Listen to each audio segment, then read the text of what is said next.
Hi, welcome to North of 48. We're going to be talking to Michael Walker about AI. Now, AI was invented largely thanks to two computer scientists, Alan Turing and John McCarthy, during the 50s. And look how far we've come. Artificial intelligence is evolving rapidly and emerging as a transformative force in today's tech world. It enhances decision-making processes and revolutionizes industries. It's likely to add a staggering $15.7 trillion to the global economy by 2030. It's clear that technology is here to stay, but the question we want to ask today is AI going to kill us? Michael, welcome to the program. Welcome to North of 48. How are you, my friend? I'm doing well, sir. Thank you. I appreciate you having me. Looking forward to the conversation. Okay. Well, I hope at the end of it, you still have the same feeling. Just raise Do your your hands best. up if AI has you if you need help. Okay. Just raise your hands up and we'll send somebody. I Michael, what appreciate is your that. interest in AI? How did you fall into this? That's a good question. It started particularly from a commercial interest. Back in around 2014, I worked for a machine learning company, and we did marketing automation for large brands. So back around 2013, 2014, we launched one of the first predictive marketing engines inside of Target's mobile application.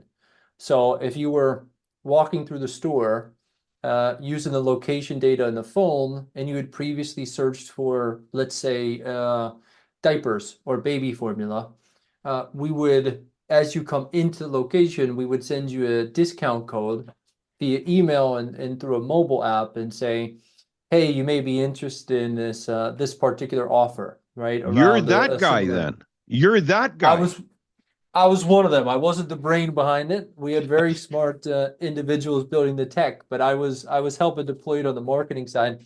And I thought, you know what, this is really cool, right? This is not something I even knew was possible. And then it moved into online gaming and in areas like online casinos. Then I ran a agency called, very creatively named, the AI agency, where we just Mhm. implemented AI solutions for various companies.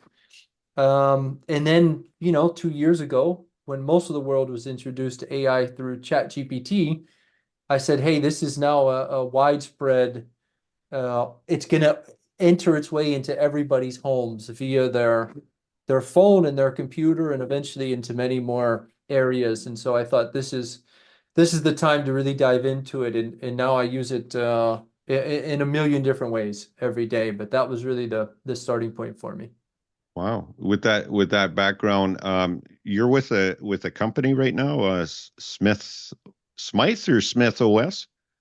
It's Smith OS. Yeah, we are kind of like an AI operating system for businesses. So you can connect any of your web applications or tools you use day to day, say like Google Drive, your CRM, and you Mhm. can pair that with the power of large language models. So it can make your business tools much more effective and intelligent. So we operate inside the world of AI day in and day out.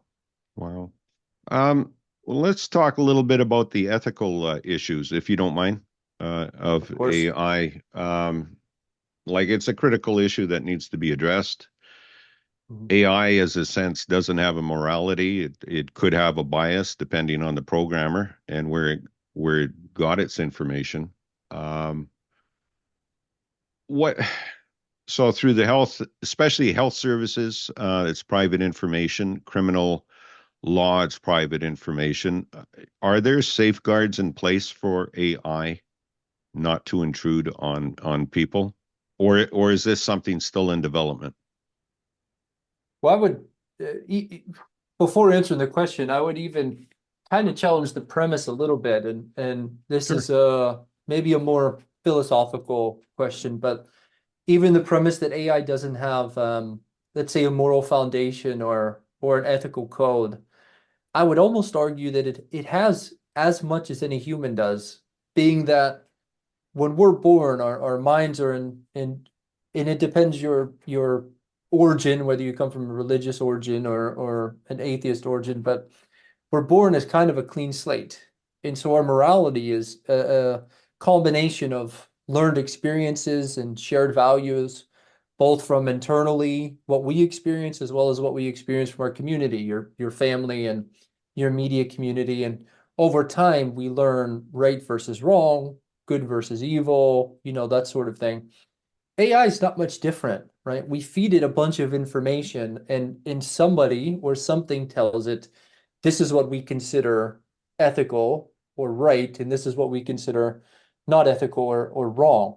Mhm. So in one sense, AI as a general term is doesn't work fundamentally much different than our own mind does, right? We have a bunch of synapses and, very complex machine in our heads that only learns things through experience and what other people kind of tell us and guide us. And so AI is very much that way. But to your question, there's kind of two ways to answer the guidelines question. Number one is first you want to look at who's the puppet master when you're creating this AI, because the intentionality is everything. If I have pure intentions and I create an AI model, for example, it's going to start with whatever my intentions are, be it good or bad. Mhm. But the second way to look at it, and what I think is really important, is uh, outside we need outside influence that can really make those kind of calls for us. I don't know if that's necessarily governmental, right? Or if it's a private sector thing or it's done at a community level. But we need some sort of oversight that's still human, that's not related only on the AI and the development to help us answer those questions and make those considerations, at least in my view. Well, the question that comes to my mind then, it may be dependent on how society is at the time, what society's morals or rules or ethics are. Um, if you have let's say in a country that has bad ethics or morals as we think in the Western world, will that AI has the potential to be malicious, I would say. No? Without Yes? question. Yeah. But I mean, even in that same vein, right? It's similar to, let's say, any given judicial system. Mhm. There are pretty diametrically opposed judicial systems between, to your example, the West and other parts of the world, where one may look at the other one and say, hey, that's intrinsically bad or evil, maybe, Right. depending on what the root of that system is. And I think it's very similar here. It all starts with what is the intention that this, let's just call AI a tool for the time being. What's the intention that we're deploying this tool for? And if you have good intentions, some really great things can come from that. But if you have less than ideal intentions, you can wreak a lot of havoc and a lot of damage can be done. That's why I think it's very important, kind of going to the previous point, we have some sort of outside oversight that's not tech companies, right? It's not the people who have the financial incentive around this or looking for to play a large role in power paradigms, for example.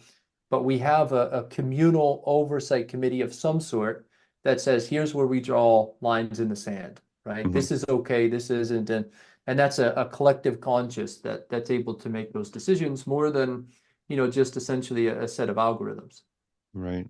Well, you have the bias in AI. So I look at it as a cold program, but now it's developed the the way to expand itself or to learn. Is that basically what we're talking about, artificial intelligence? Is it Yeah, is exactly. Yeah. It's something that can, let's say, I don't know that we're quite to self-learning, but it can self-improve, right? So based on, let's say, a desired outcome that we decide that this particular intelligence should come to, if it reaches, either if it falls short of that outcome or deviates from the outcome, it's able to look back and say, why did that deviation happen? And then it make adjustments when it tries to reach that outcome next. So less than self-learning, but more of self-correcting and the Okay. ability to interpret and analyze what actions caused the reaction and then deploy those corrections the next time that it runs. Okay. No, fair enough. The integration of AI into society, like, sure, it started in the 1950s, but now we have the Alexas, we have self-driving cars, uh, probably with some artificial intelligence in its software. How do you see it going in the future? Is it am I going to have a AI robot in the house? What you know? I'm sorry, I'm just asking the question. People want Yeah, to I know this stuff, Michael. I think you will. I smile because I think that's actually much closer than people may think. So you really just have two different disciplines being married in that example. One is robotics, Hmm. which you can go to any, Amazon warehouse in the world and you can see that in action. And then you have the intelligence aspect, like you mentioned with a Siri or an Alexa. It's not a stretch to combine those two, right? Where now you have a robot around the house and you ask it to sweep the floor or to get you a glass of water. I think we're very close to that. Wow. Well, Microsoft wants to restart the Three Mile Island nuclear plant to generate power for their AI programs and their computing. Um, AI draws a lot of, like with Chat GPT and everything, it draws a lot of power right now. Do you think there's going to be a process where it doesn't draw as much power, or am I going to start paying $1 a month on my utility bill to help AI maintain its power, computing power? Yeah, I think there's certainly some areas for efficiency that because keep in mind, up until very recently, AI wasn't a there wasn't much of a societal reason to explore, right? It was what the tech guys at companies like IBM and Microsoft were working on, or it was an academic field more than it was a consumer field. Now that OpenAI, who owns ChatGPT, has kind of paved the way to a commercial model, there's a lot more financial interest in addressing those exact kind of concerns that you raised. So I think on one hand, there's certainly areas to make it more efficient from a consumption area. But number two, I think, is it's going to push for much more exploration into alternative energy, in Hmm. ways that we can just ways that we can do more for less and make it more sustainable in the long term as well. So I think in a almost a twisted way, it's gonna be advantageous to us in that AI is gonna, I believe, become so helpful to so many people across the world that it's gonna be just an additional factor in helping us find those alternative energy sources to be able to power what we need from the artificial intelligence. So, do you look at AI as a tool, or is it going to make us dumb as a human species? No, Yeah. no, exact opposite. Yeah, I think it's gonna. So think of it like this, right? It's uh, more or less. It's less about what it does for the individual, right? Hmm. Whether it makes Michael more intelligent or less. Well, some may say the bar's already pretty low there, so it can only go up. No, no. But as a society, I see AI akin to the calculator, right? Before a calculator, there weren't as many people who could do even a basic arithmetic if they hadn't gone far enough in school. Hmm. But once a calculator is invented, and even now when you have it on your phone, really anybody can do basic arithmetic. That I think is the same thing for artificial intelligence. When you have basically a personal assistant in your pocket and you want to understand a general concept better, you don't have to go to a library and get out an encyclopedia and understand how to use the encyclopedia and use your own reasoning. You can just ask this assistant in your pocket for help understanding a concept. So at a broad societal level, I think it'll make us all collectively more intelligent and really a little bit more wise because we just have the access to not just the information, but the analyzing that information right at our fingertips. I like that since we carry our phones everywhere now too. And more than once, I've asked Alexa on my phone, you know, questions. It's like carrying an encyclopedia with me. Sorry, a little dry mouth today, but um, transparency in AI, my friend. Mhm. Right? We were talking about how maybe a bad country could put parameters in AI that aren't necessarily the best. How do we maintain like AI transparency and maintain trust and accountability in AI? How do I get to trust AI in my everyday life without Yeah, worrying that it's going to kill me? yeah, it's a good question. Number one is understanding understanding who is pulling the strings on that particular branch of AI that you're using. So ChatGPT, probably the most well known, is OpenAI, right? And Hmm. there's been a lot of criticism of OpenAI, and particularly the vast majority of their founding team has now left over these kinds of differences. And a lot of that is questions like, hey, what data was this trained on? Who trained it and gave it the directives of when to zig instead of zag? Right. So I think as artificial intelligence becomes more widely consumed, people will be more interested in that. And the way I see it is eventually, I think the government will get involved in those types of things and say, hey, if you're gonna have something that's used by a vast amount of our citizens, we want to know what are the foundations to this, right? Mhm. What instructions do you give it? How do you train it? How do you teach it? What types of decisions do you tell it to make? And I think that, and again, it goes back to the oversight point. I think that will open up that transparency a bit. But if we allow it to be simply a commercial tool, something that large corporations can use just for profit, it's the exact opposite. It's going to become a black box, right? Because Mhm. now it becomes proprietary and trade secrets, and you only know what people can do once they have it. Because the power of the outcomes from artificial intelligence are nothing like we've ever seen before. I mean, it's the closest thing I could compare in the most dark scenario is something like nuclear weapons, right? I Mhm. mean, you can do so much at such a broad scale that I really do believe it's too powerful for the general citizenry to not have some sort of say in how it's used and how it's trained. Well said. California just stopped a bill on AI.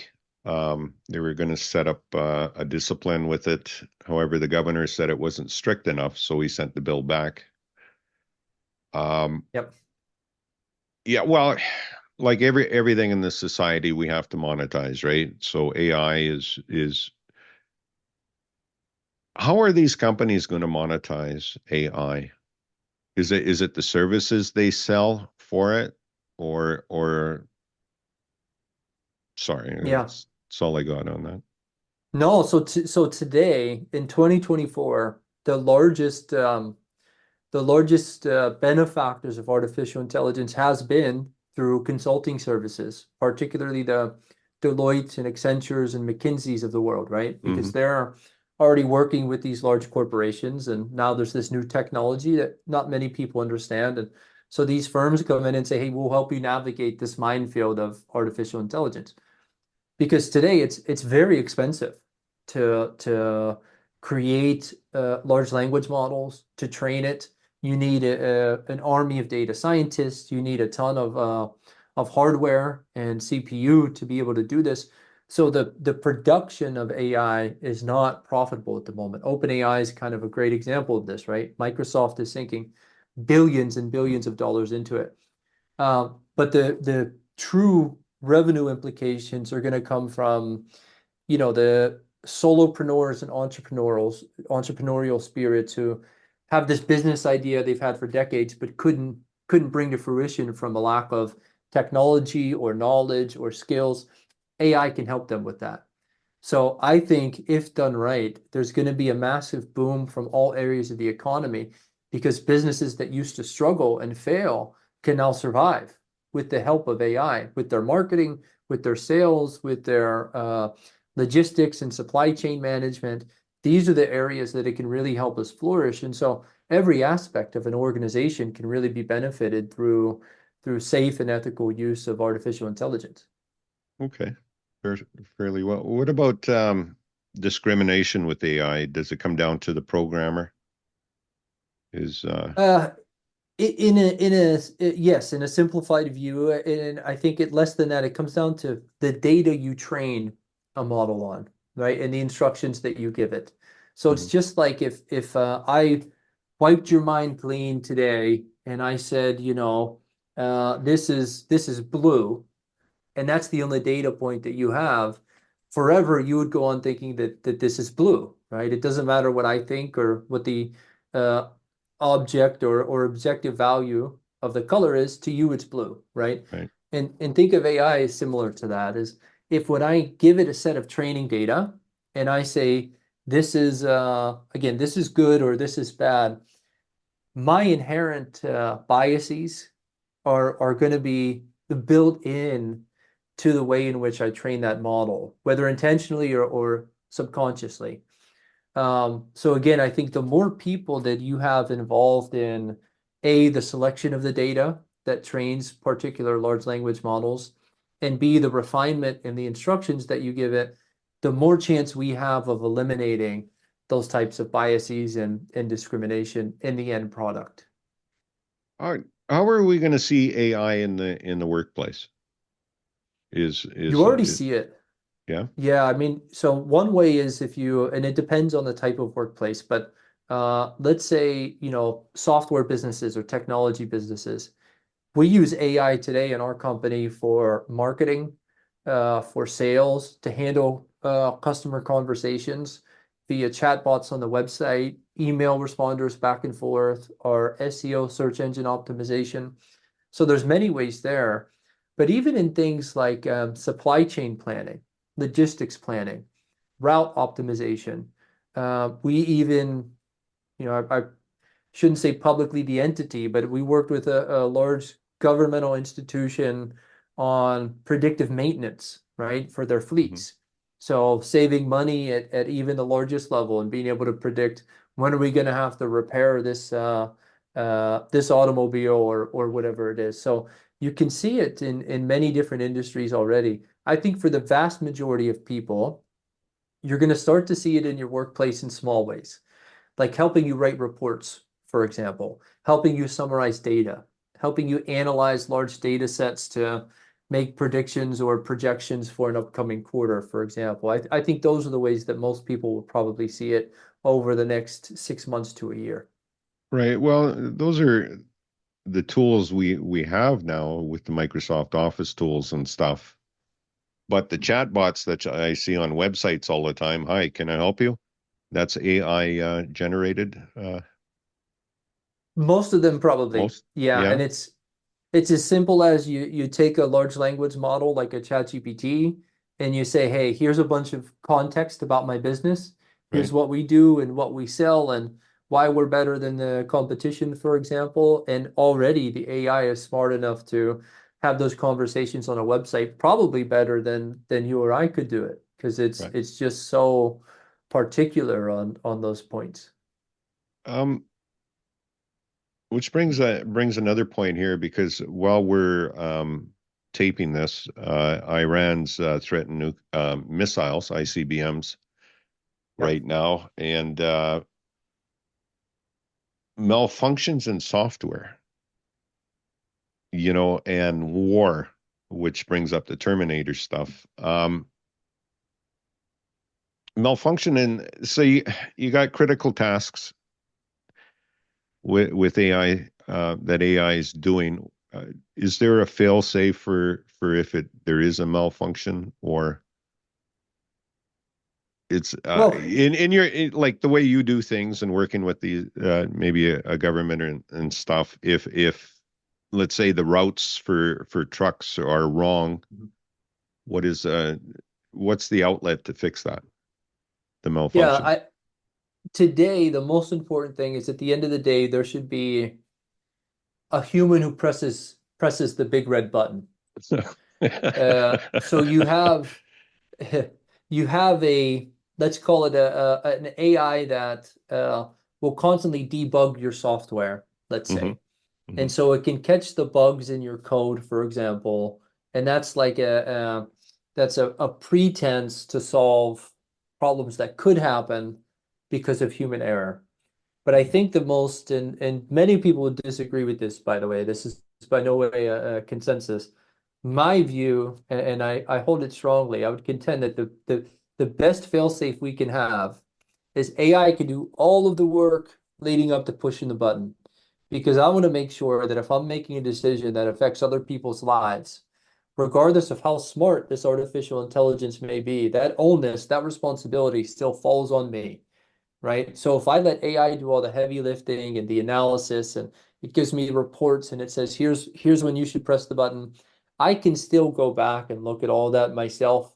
And even if I'm much more valuable than the artificial intelligence model, if I'm the one that is in charge of pushing that button, ultimately I have the responsibility and I can't let it fall onto artificial intelligence. Well, okay. Well said. Well said. Thank you. Um, Especially this election season, we're having a lot of deep fakes out there. We have robocalls from Joe Biden. Can we blame, which wasn't, it was artificial Joe Biden. Can we blame AI on that? Can we blame somebody for doing that? Another example, and I think I sent it to you, was Belarus ran an AI candidate. The opposition did, and I don't blame them because you can get killed in Belarus if you oppose the government. Described itself as a 35-year-old from Minsk. Um, are we going to see more of these type of deep fake things? Is the candidate I'm going to vote for, is it AI or a real person? Um, Oh, you're seeing it already. I believe I believe each campaign has the official stance that they do not use artificial intelligence, and I'd be willing to bet my last penny that could not be further from the truth. Um, there's things like large scale sentiment analysis, for example, and this was much of what Russia's supposed 2016 election interference was around, which is just colloquially, let's say, large scale troll farms, right? mhm, Where I can put an idea out onto the internet and I can have, 3 million bots with the name of Michael Walker or John Smith or whatever it is who just regurgitate these ideas. So if I'm now on social media and I'm just browsing, mhm. now all of a sudden I'm seeing a million people saying the same thing. And very quickly that spreads. That idea was just a big nothing burger that was meant to cause a distraction. But because artificial intelligence can power that to the tune of millions and millions of bots, for example, now all of a sudden that idea becomes reality. And deepfakes is just another step in the progression ladder of artificial intelligence. Pretty soon, I think that's going to be the first line of defense for politicians. You get caught doing something you shouldn't do or saying something you shouldn't say on a hot mic, and oh, that wasn't me. That was artificial intelligence, right? That was AI. So yeah, Yeah, I think somebody it's stole happening, my David. Twitter. Yeah, Exactly. I got hacked. yeah. It's that'll be the new I got hacked is no, that was AI. That was a malicious attack from my opponent using AI. Wow. The troll farms from Russia were a problem, and a lot of people got caught in the States um, who were part of the troll farms, I would say, and the media. We're getting all these, as in the United States, we have these fake news stories. And is that made easier by AI? Like here we go down the path of people can use AI for nefarious purposes, right? Mm. All these fake news stories, or uh, is that kind of AI generated? Is that what made it easier for these fellows to do it? It's certainly a part of it, right? Think of it like this. If I'm if it's the early 1990s and I'm an individual with, let's call it, radical ideas, and I'm sitting in my apartment, there may be 15 people I can get that idea out to, right? And it's my unfortunate neighbors and people in my immediate family, right, or immediate community. Right. Maybe a message board if I'm able to find it, or I pay for an Well, ad in the newspaper. Facebook and YouTube, like the algorithms on YouTube, I'm just flabbergasted at how wrong, how Right. bad it is. And You it's because of a flood of information, right? If I'm that same individual today in 2024, right, and I just know a little bit of AI, I don't even have to be a developer anymore. There are tools who can help you build it. That same bad idea that I have, I can get it out to hundreds of millions of people within minutes. And now imagine that I train, 1,000 different bots to replicate that. We're now talking about hundreds of millions at a factor of 1,000. Pretty soon, you can reach, in theory, the entire population of the planet with an idea. So that makes sorting through information very difficult, both right. for, let's say, media outlets and people who should vet that information, but more importantly, to you and I, to the regular consumers of this information. I mean, what do you trust and what do you not trust? It becomes a problem rather quickly. Yeah. Well, I get a lot of calls from India, and they want to know my credit card numbers, or somebody's did an amazing purchase on Amazon and they want me to press one. Are hackers also using AI now to send these calls and to jump off my phone number to other people? Is this an AI hacking tool, or hackers are using AI for Oh, this? absolutely. Look, I think here's one of the things I tell people. If you have thought of a truly positive or beneficial way to use artificial intelligence, there are 100 other people who have thought about doing that for the exact opposite reasons, for very negative and nefarious reasons. So things like social engineering, like you're referring to, which is a common method of hacking, absolutely. It just becomes that much easier to execute those kind of campaigns through AI. But on the flip side, it also makes it that much easier to recognize, right? For AI to recognize when that's happening, and for us to be more educated on those types of things, and then to disseminate that information out to people. So it really is a double-edged sword. It's Right. a difficult one.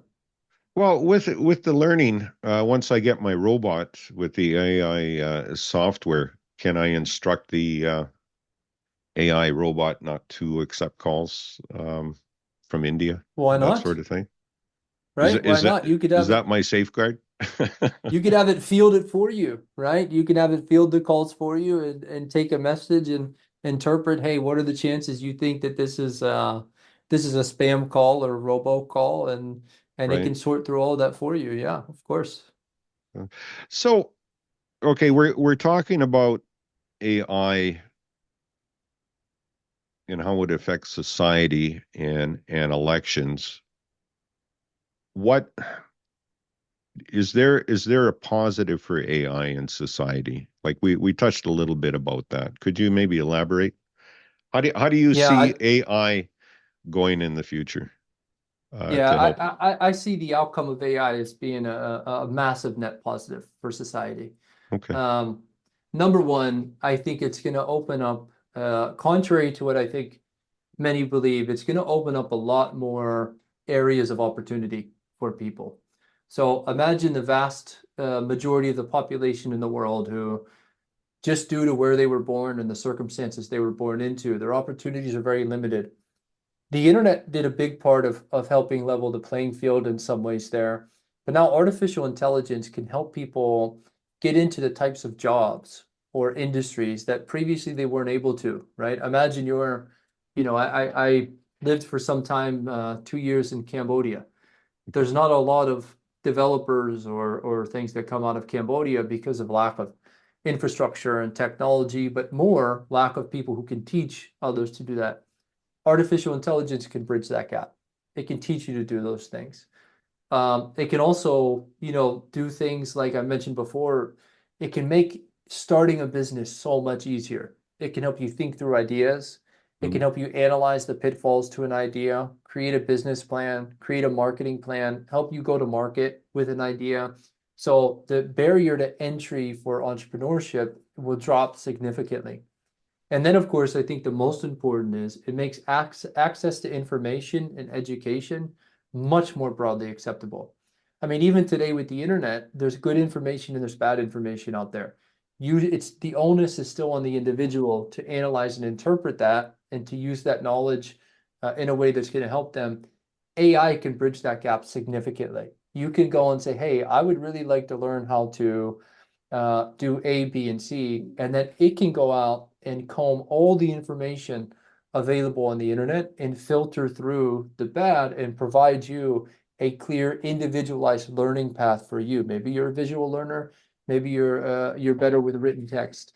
It can learn those things about you and it can provide that personalized learning on a much more individualized level. Like those are just some examples of some of the net benefits I think it'll bring to society, and not just in the United States or Canada or Western countries, but to the entire world. And I think through that, it makes the world a better and in many ways a safer place for everyone.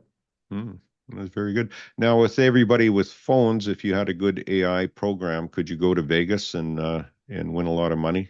Uh, I would like to just think Vegas is probably ahead of the game on that one. They've probably figured that out. But I won't say I've thought about it, but it may have crossed my mind a time or two, that's for sure. Okay. Michael, I'll close out the show, but tell me once again what company you work for and how can people contact you if they want to know more about AI or marketing solutions? Yeah, they can just visit our website at smithos.com, smythos.com. And one of the things we've worked really hard on is we have a completely free academy. So we have an introduction to SmithOS course, which is really an intro to AI.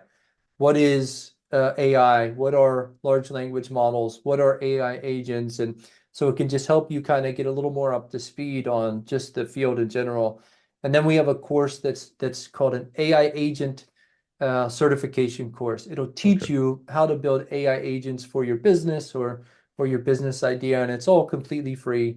So that's probably the best place to start is just smithos.com.